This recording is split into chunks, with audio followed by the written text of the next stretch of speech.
নমস্কার, কেমন আছেন আপনারা? আশা করছি ভালো আছেন, সুস্থ আছেন। প্রত্যেক দিনের মতো আমি আবারও আপনাদের কাছে নিয়ে চলে এসেছি বেশ কিছু ছোট ছোট ইউজফুল কিচেন টিপস। আর এই টিপসগুলো আপনারা যদি ফলো করেন নিজেদের জন্য কিছুটা হলেও সময় বাঁচিয়ে নিতে পারবেন, সংসার খরচও অনেকটাই কমিয়ে নিতে পারবেন। চলুন দেখে নেওয়া যাক আজকের প্রথম টিপসটা আপনাদের কাছে কী শেয়ার। আমি এখানে নিয়েছি একটা মিক্সার জার। মশলা পেস্ট করার জন্য আমরা প্রত্যেকেই কিন্তু কম বেশি মিক্সার জারের ব্যবহার করে থাকি। তবে মশলা পেস্ট করার পর যখন মিক্সার জারটাকে ধুয়ে রাখি, অনেক সময় দেখা যায় মিক্সার জারের ভেতরে জল থেকে যায়, বা কখনো কখনো দেখা যায় পেঁয়াজ রসুনের যে গন্ধটা থাকে সেটা কিন্তু সহজে যেতে চায় না, যতই ভালোভাবে ধুয়ে পরিষ্কার করি না কেন। তো আপনারা কি করবেন, রুটি করার পর দেখবেন তাওয়াটা অনেকক্ষণ পর্যন্তই গরম থাকে, আর যদি তাওয়া গরম নাও থাকে সেক্ষেত্রে আপনারা তাওয়াটা একটু গরম করে নেবেন। এখানে আমি নিয়েছি দুটো লবঙ্গ আর নিয়েছি এক টুকরো দারচিনি। গরম তাওয়ার মধ্যে দিয়ে দেব, এইভাবে করে রেখে দেব কিছু সেকেন্ডের জন্য। যখন এগুলো গরম হতে শুরু করবে একটু নাড়াচাড়া করে নেব।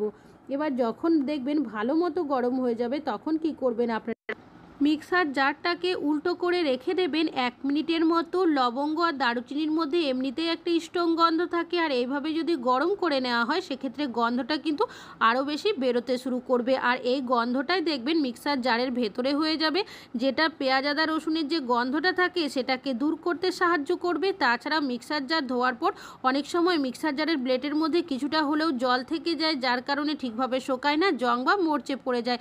এইভাবে গরম তাওয়ার মধ্যে রাখার কারণে দেখবেন জলটাও সহজে শুকিয়ে যাবে আর জং বা মরচেও পড়বে না। আশা করছি টিপসটা কাজে আসবে। ভালো লাগলে লাইক করবেন। এখন চলে যাচ্ছি পরবর্তী টিপসে। নিয়েছি বেশ কিছুটা লবণ। লবণ আমরা প্রত্যেকেই রান্নাতে ব্যবহার করে থাকি, তবে অনেক সময় দেখবেন লবণটা কিন্তু এইভাবে ভেজা ভাব হয়ে যায়, যার কারণে অনেক সময় এতটাই ভেজা ভাব হয়ে যায়, জল জলে হয়ে যায়, সেই লবণটা ব্যবহার করতে পারি না, ফেলে দিতে হয়। তবে আপনাদেরও যদি এই ধরনের সমস্যা হয়ে থাকে সেক্ষেত্রে আপনারা কিন্তু একটা কাজ করে নিতে পারেন। নিয়ে নেবেন পেপার। অবশ্যই কিন্তু পেপারটা ডবল নিতে হবে, কেন কি লবণের মধ্যে যে ভেজা ভাবটা রয়েছে সেই ভেজা ভাব অ্যাবজর্ব করতে সাহায্য করবে এই পেপার। তবে পেপারে দিলে যে লবণটা ঝরঝরে হয়ে যাবে তা কিন্তু নয়।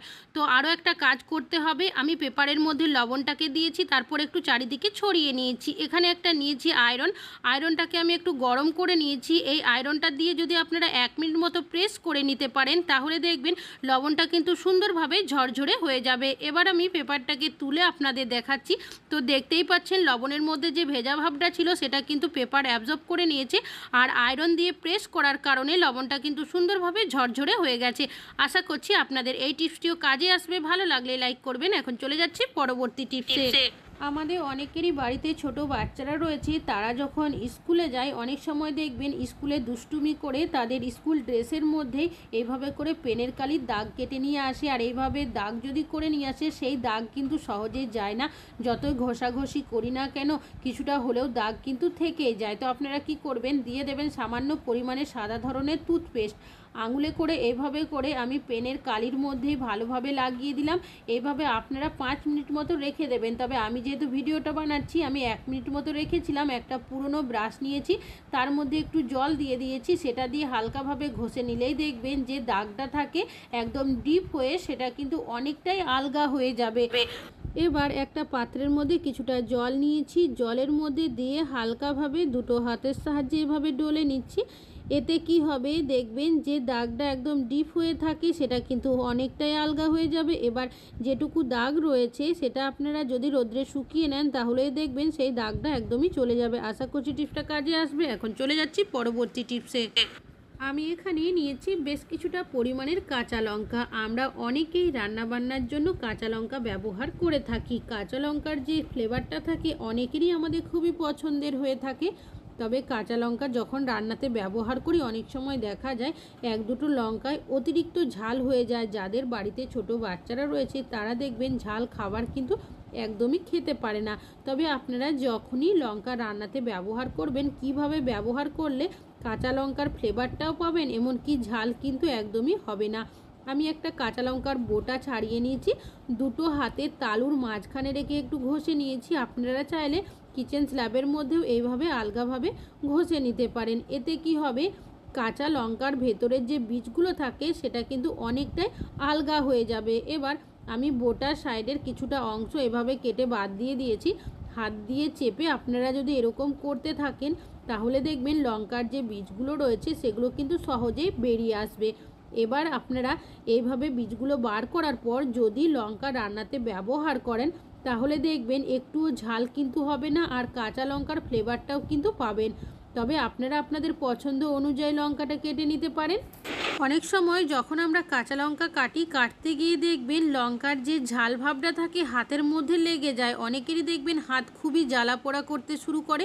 তো আপনারা কি করবেন, নিয়ে নেবেন যে কোনো সাদা ধরনের সামান্য পরিমাণের টুথপেস্ট, দুটো হাতের মাঝখানে এইভাবে করে একটু লাগিয়ে নেবেন।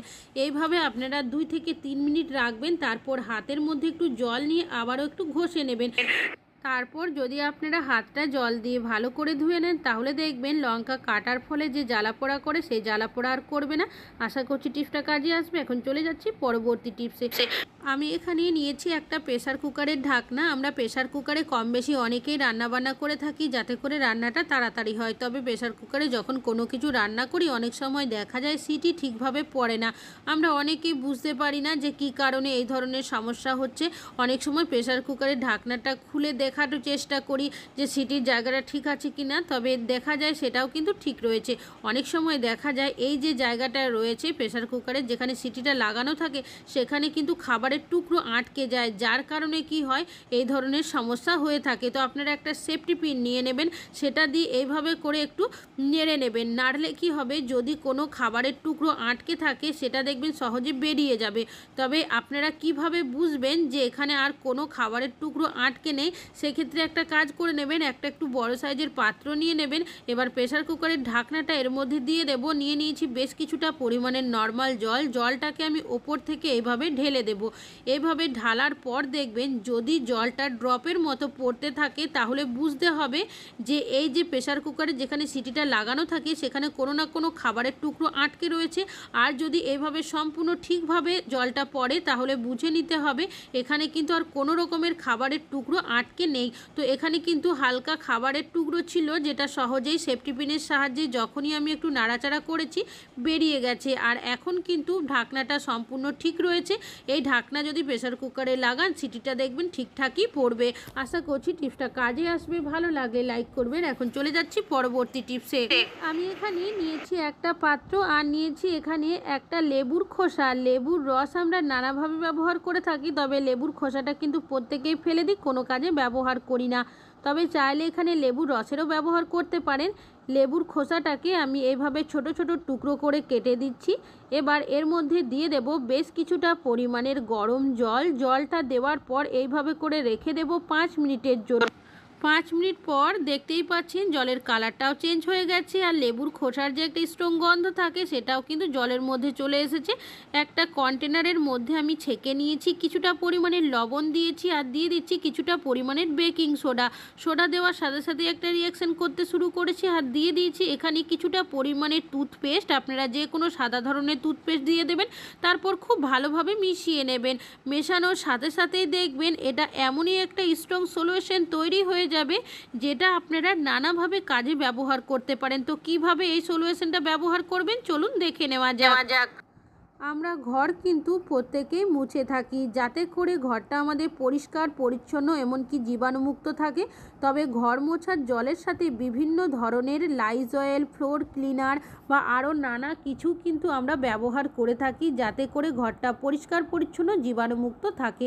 তো আপনারা এইভাবে যদি একটা সলিউশন বানিয়ে নেন তাহলে কিন্তু আপনাদের আলাদা করে টাকা খরচ করে কোনো কিছুই কিনতে হবে না। আমি এখানে একটা কাপড় জল দিয়ে ভিজিয়ে ভালোভাবে নিংড়ে নিয়েছি। আপনারা এখানে মবেরও ব্যবহার করতে পারেন। এইভাবে সলিউশন যদি কিছুটা মিশিয়ে আপনারা আপনাদের পুরো ঘরটা মুছতে পারেন তাহলেও ঘরটা দেখবেন পরিষ্কার পরিচ্ছন্ন এমনকি জীবাণুমুক্ত তো হবে। তাছাড়াও লেবুর খোসা দেওয়ার কারণে কি হবে, আপনাদের ঘরে থেকে একটা সুন্দর গন্ধও কিন্তু বেরোতে শুরু করবে। লবণ দেওয়ার কারণে আপনাদের বাড়ির মধ্যে পজিটিভ এনার্জিও কিন্তু কাজ করবে। আর বেকিং সোডা দেওয়ার কারণে কি হবে, যদি কোনো ছোটোখাটো পোকামাকড় বা জীবাণু থেকে থাকে সেটাও কিন্তু ধ্বংস হয়ে যাবে। আশা করছি এই টিপসটিও কাজে আসবে। এখন আপনাদের কাছে আরও একটা টিপস শেয়ার করব। তো এই সলিউশনটা আপনারা আর কিভাবে ব্যবহার করতে পারবেন চলুন দেখে নেওয়া যাক। টয়লেটের ব্যবহার আমরা প্রত্যেকেই কম বেশি করে থাকি, তবে কারো পক্ষে কিন্তু সম্ভব হয় না টয়লেটটা রোজ রোজ পরিষ্কার করার। আর যদি মাঝে মধ্যে পরিষ্কার করাও না হয় সেক্ষেত্রে দেখা যায় টয়লেটের মধ্যে বাজে দুর্গন্ধ ছড়ায়। তাছাড়াও নানা জীবাণু ব্যাকটেরিয়াও কিন্তু বাসা বাঁধে এই টয়লেটের মধ্যে। তবে আপনারা টয়লেটের মধ্যে হাত না লাগিয়ে কিভাবে আপনারা খুব সহজেই টয়লেটটা পরিষ্কার পরিচ্ছন্ন জীবাণুমুক্ত করে নিতে পারবেন চলুন দেখে নেওয়া যাক। যে সলিউশনটা বানিয়েছিলাম বেশ কিছুটা সলিউশন আমি এইভাবে কোমরের মধ্যে দিয়েছি, আর কিছুটা সলিউশন এই সাইডগুলোতেও কিন্তু আমি এইভাবে করে ছড়িয়ে দেব। এই সলিউশনের মধ্যে এমন কিছু উপকরণ দেওয়া হয়েছে, বিশেষ করে বেকিং সোডা, লবণ, আর দেওয়া হয়েছে লেবুর খোসা, আর দেওয়া হয়েছে টুথপেস্ট দেওয়ার কারণে আমাদের সাদা কোমরটাকে পরিষ্কার করতে সাহায্য করবে। বেকিং সোডা যদি কোনো জীবাণু থাকে সেটাকে ধ্বংস করবে, আর লেবুর খোসা একটা সুন্দর গন্ধ নিয়ে আসতে সাহায্য করবে। তবে অবশ্যই সলিউশনটা দেওয়ার পর সাথে সাথেই কিন্তু ফ্লাক্সটা দেবেন না, 1 থেকে 2 ঘন্টা দিয়ে রেখে দেবেন। বিশেষ করে যদি রাত্রে শোয়ার আগে দেন তাহলে সব থেকে ভালো হয়। সকালবেলা আপনারা ফ্লাক্সটা দেবেন আর চারিদিকে একটু জল দিয়ে ধুয়ে দেবেন, তাহলে দেখবেন টয়লেটে হাত না দিয়ে আপনাদের টয়লেটটা পরিষ্কার পরিচ্ছন্ন এমনকি জীবাণুমুক্ত হয়ে যাবে। আশা করছি টিপসটা কাজে আসবে। এখন চলে যাচ্ছি পরবর্তী টিপসে।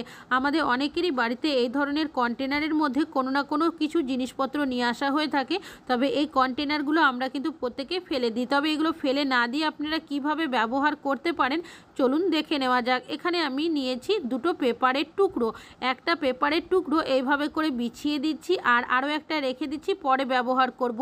আমরা প্রত্যেকেই বাড়িতে কিন্তু কাঁচা লঙ্কার ব্যবহার করে থাকি, তবে এখন যেহেতু বর্ষার সময় কাঁচা লঙ্কাগুলো সহজে শুকিয়ে না গেলেও খুব সহজেই দেখবেন পচে যায়। অনেকে আমরা বোটার অংশটা ছাড়িয়ে রাখি, তবে আপনারা যদি এইভাবে করে কাঁচা লঙ্কা রাখতে পারেন তাহলে কিন্তু বোটা ছাড়ানোর আপনাদের ঝামেলায় থাকবে না। তবে অবশ্যই কিন্তু আপনারা এখানে পেপারের ব্যবহার করবেন, কেন কি অনেক সময় আমরা যদি ফ্রিজের মধ্যে ডাইরেক্ট কাঁচা লঙ্কাগুলো রাখি দেখবেন ভেজা ভাব চলে আসে, যার কারণে কাঁচা লঙ্কা সহজে পচে যায়। এইভাবে যদি পেপার দিয়ে রাখা হয় ফ্রিজের মধ্যে তাহলে দেখবেন এই ভেজা ভাবটা হবে না, যার কারণে লঙ্কা সহজে পচবে না। ফ্রিজে এইভাবে রাখবেন 1 মাস পর্যন্ত ভালো থাকবে, ফ্রিজ ছাড়া 15 দিন পর্যন্ত ভালো থাকবে। আশা করছি টিপসটা কাজে ভালো লাগলে লাইক করবেন। আজকে এখানেই শেষ করছি, আবার চলে আসবো আরও নতুন নতুন টিপসের ভিডিও নিয়ে।